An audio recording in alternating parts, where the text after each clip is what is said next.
Hi all, how's everybody doing? Thanks for coming back. Thanks for supporting the channel. If you're new here, thank you for stopping by. If you know anybody that might benefit from anything on this channel, please share, subscribe. It helps the algorithm, helps us get heard, get noticed. We're getting out there. It's starting to pick up now, and I'm hoping that it's gonna help raise the vibration out there, help raise the frequency. There's a lot of things going on right now that are pretty stressful and pretty challenging, trying to knock us off our vibe. But if we stay together and we stay positive, hopefully, the good guys win. So I want to talk to you today about something that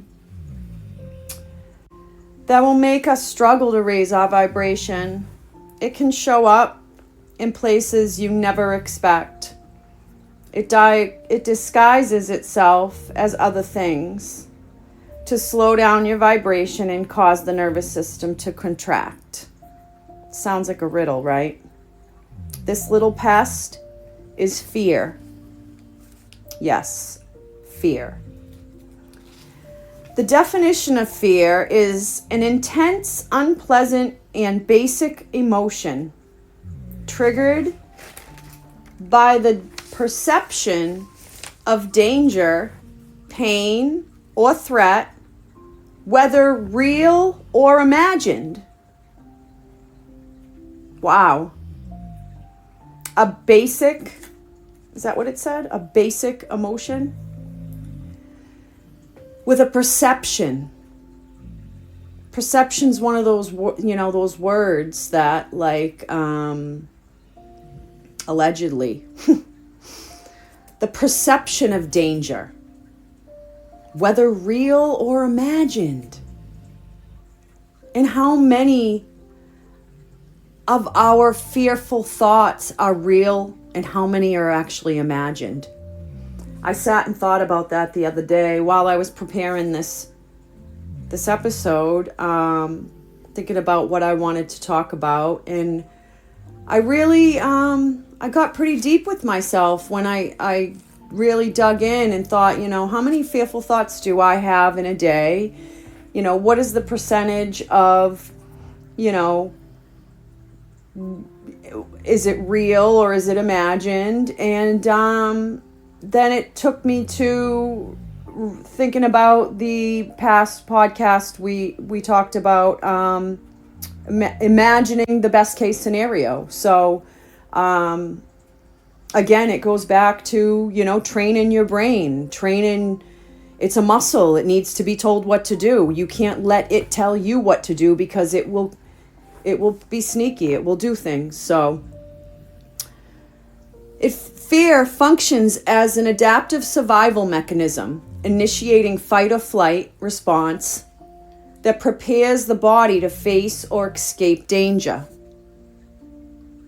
It causes immediate bodily changes, rapid heartbeat, increased blood pressure, sweating, shallow breathing, and muscle tensions. Crazy. And it's not even real sometimes. Psychological state, feelings of apprehension, anxiety, worry, or dread. Triggers can be physical, environmental, or psychological. We're conditioned into fear. I mean, sit back for a second and let's think about what's going on, locally in our own towns, in our own states, where I'm in the United States, in our own country, and then, globally. There are so many things that, you turn on the news at any particular time and there it is. Fear, be afraid. This is going to happen. That might happen. And it's always like, even the weatherman, it's like, oh, it might snow or it might rain.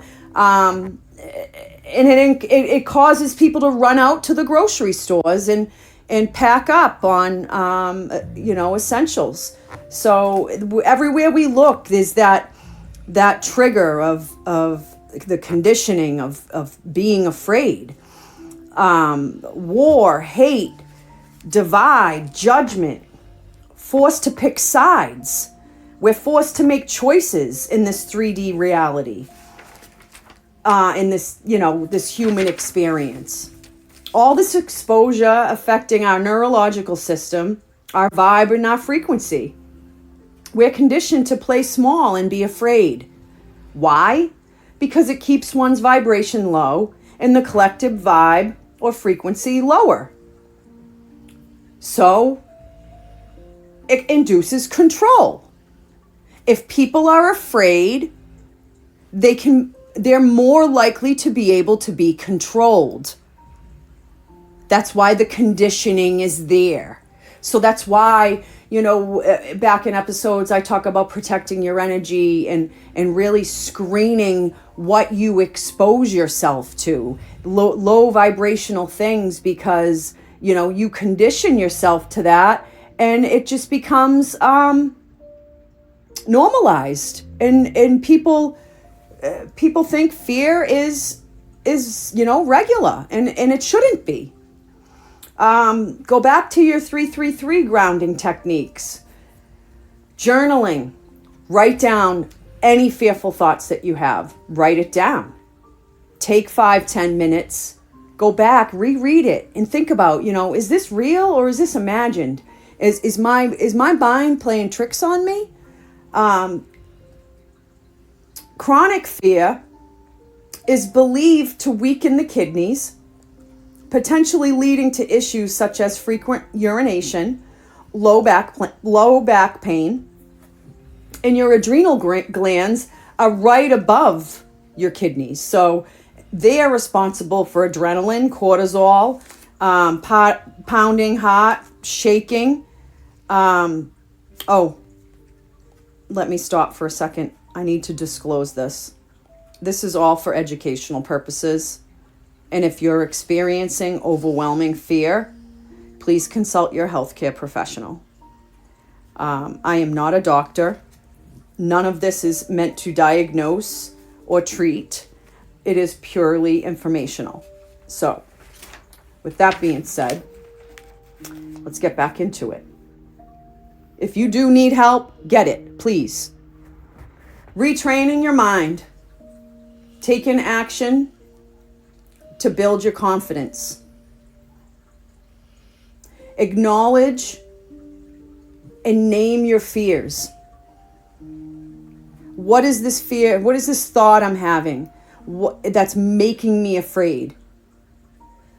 Go to the feelings wheel. Figure out, what part of fear is it? Is it anxiety? Is it jealousy?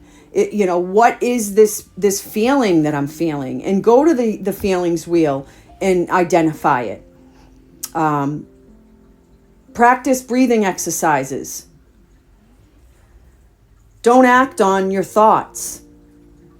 Your thoughts aren't demands. They're thoughts. Acknowledge them and let them pass. Challenge your irrational thoughts. Is this based on reality or worst case? Take incremental steps toward what scares you. Talk to someone you trust, or again, seek professional help. A quick story about me. I suffered a pretty bad injury a few years ago, about 8 years ago. And it's what made me really dive into my spiritual path.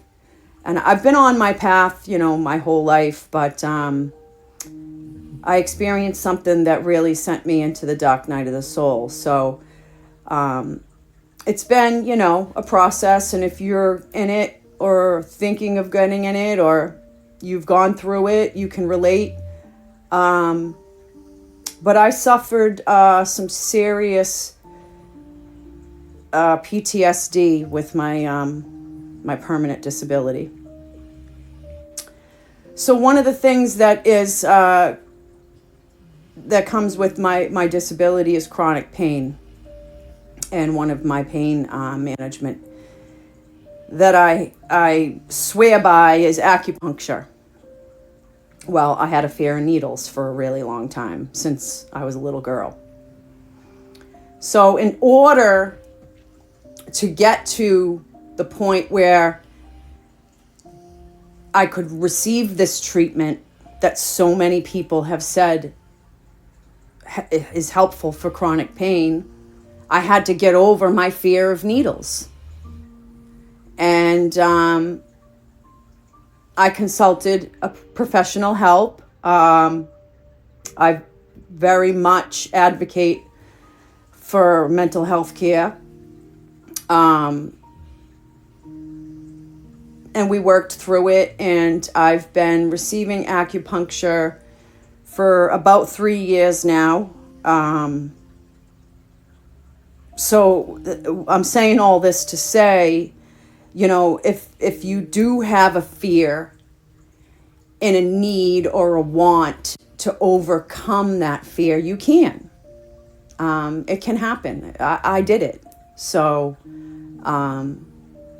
I'm no longer afraid of needles. And I faced my fear, and I found that that fear that I had was blocking one of my blessings, which was pain management. So anywho, I just thought I'd share that story. So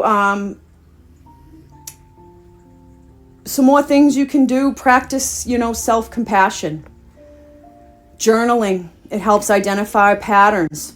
It can can reduce that overwhelming nature. I journal. I'm a frequent journaler, and sometimes I go back and I read some things and I'm like, wow, I've healed. I've come a long way.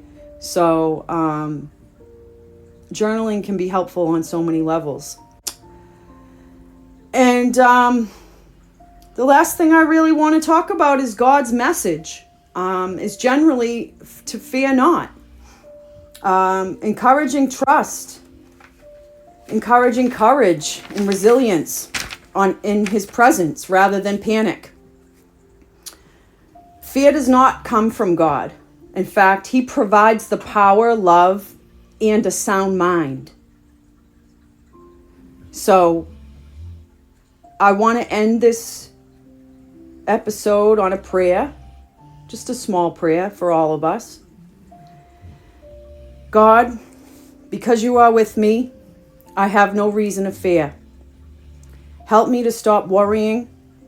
Help me to release and rest in the promise of your word. I know you are with me because the Bible says so.